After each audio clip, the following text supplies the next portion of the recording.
Dans cette vidéo, nous allons corriger 3 exercices sur la loi uniforme. Dans l'exercice 1, on nous dit soit grand X une variable aléatoire qui suit la loi uniforme sur l'intervalle -1, 3. Première question, on demande de représenter graphiquement la fonction densité de grand X. Alors, il faut se souvenir que quand on a une loi uniforme, la fonction densité, c'est une fonction constante.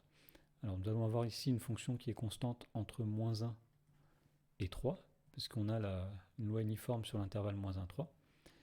Donc A est égal à -1, B est égal à 3, et nous savons que la fonction densité, c'est f de x, la fonction constante égale à 1 sur b moins a, autrement dit 1 sur 3 moins 1, donc 1 sur 4. On place donc ici un quart en ordonnée, et la fonction densité f, et celle-ci, c'est la fonction qui est égale à un quart sur l'intervalle -1, 3. Alors dans la question numéro 2, on demande de calculer les probabilités suivantes. Premièrement, p de x compris entre 0 et 2. Alors on va utiliser une formule qui est à connaître. La probabilité que x soit compris entre 0 et 2, c'est 2 moins 0 sur 3 moins -1. Autrement dit, ça fait 2 sur 4. C'est un demi.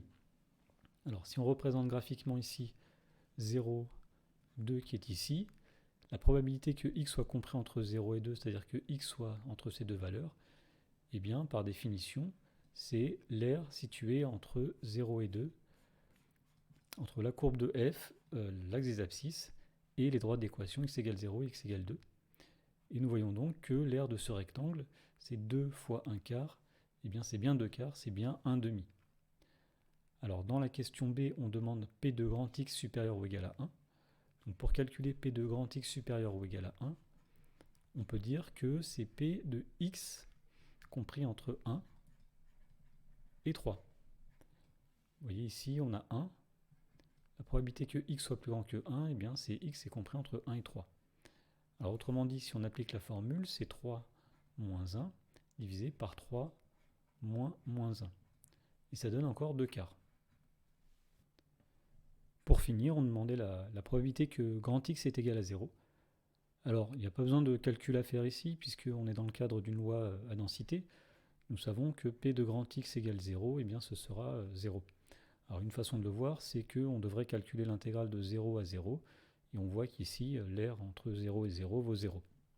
Alors dans l'exercice 2, on nous dit qu'une variable aléatoire grand X suit la loi uniforme sur l'intervalle 0,5, et on nous donne ci-dessous la fonction densité qui représente cette variable grand X. Donc on voit que c'est une fonction constante sur l'intervalle 0,5, et que la valeur ici de la fonction est bien 1 cinquième, donc 0,2. On nous demande pour chaque affirmation de dire si elle est vraie ou fausse en justifiant la réponse. Alors dans la question A, on nous dit que P de x supérieur ou égal à 3 est égal à P de x strictement inférieur à 3. Alors on commence par calculer P de x supérieur ou égal à 3. Autrement dit, c'est P de x compris entre 3 et 5. Alors pour calculer cette probabilité, on peut appliquer la formule qui est à connaître sur les lois uniformes. On fait 5 moins 3 divisé par 5 moins 0. Et donc on trouve 2 cinquièmes. D'autre part, on peut calculer P de grand X inférieur strictement à 3. Donc P de x strictement inférieur à 3, eh bien c'est P de x compris entre 0 et 3. Parce que c'est une loi uniforme sur l'intervalle 0,5. Au minimum, x prend la valeur 0. Alors pour calculer cette probabilité, de même, on applique la formule 3 moins 0 divisé par 5 moins 0, et donc on trouve 3 cinquièmes. On constate que ces deux valeurs sont différentes, donc l'affirmation est fausse. Une façon de voir ça graphiquement, c'est que la première probabilité P de x supérieur ou égal à 3, eh bien c'était l'aire de ce rectangle. La deuxième probabilité, P de x strictement inférieur à 3, c'était l'aire du rectangle qui est ici. Visiblement, ces deux rectangles n'ont pas la même aire, donc ces probabilités ne sont pas égales. Dans la question B, on nous dit que P de x supérieur ou égal à 1 et inférieur ou égal à 4 est égal à 1 tiers. Alors pour savoir si cette affirmation est vraie, il suffit simplement de calculer cette probabilité à l'aide de la formule. Donc P de x compris entre 1 et 4, eh bien c'est 4 moins 1 divisé par 5 moins 0. Autrement dit, ça donne 3 sur 5 qui est différent d'un tiers. Donc l'affirmation B est fausse. Dans la question C, on nous dit que P de grand X égale 1 égale 1 sur 5. Alors on peut directement dire que cette affirmation est fausse. On sait que dans le cadre de loi continue, P de X égale alpha, ce sera toujours 0. Donc ça ne peut pas être égal à 1 cinquième.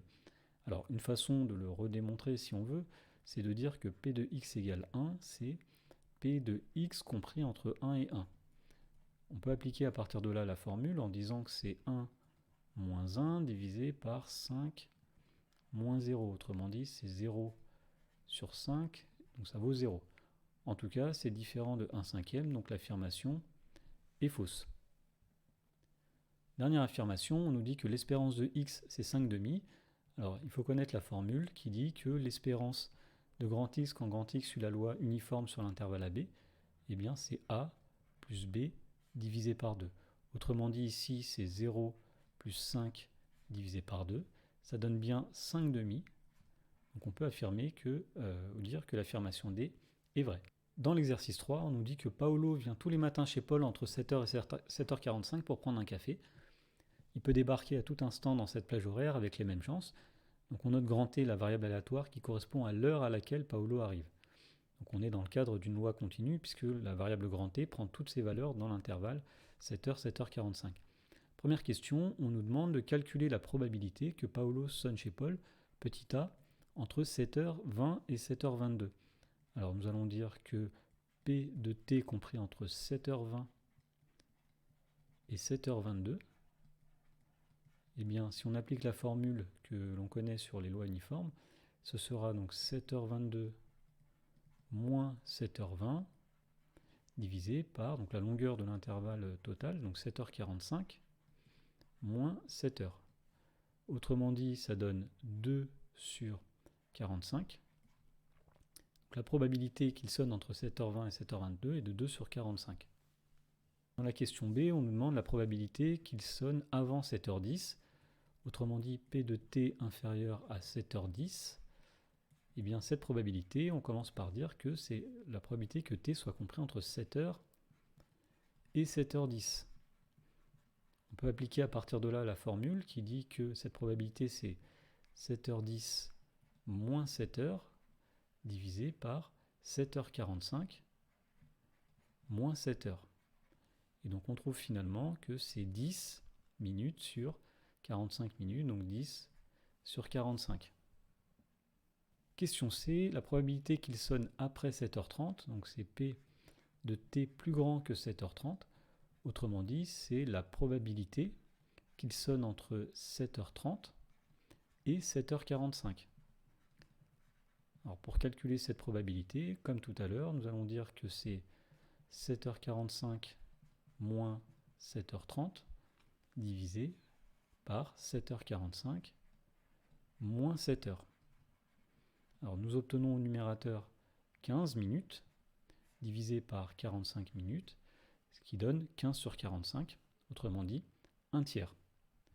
Dans la question D, on nous demande la probabilité qu'il sonne à 7h pile, autrement dit, P de T égale 7h. Alors comme on est dans le cadre d'une loi continue, nous savons que cette probabilité vaut 0. Et pour finir, on nous demande en moyenne à quelle heure Paolo arrive chez Paul chaque matin.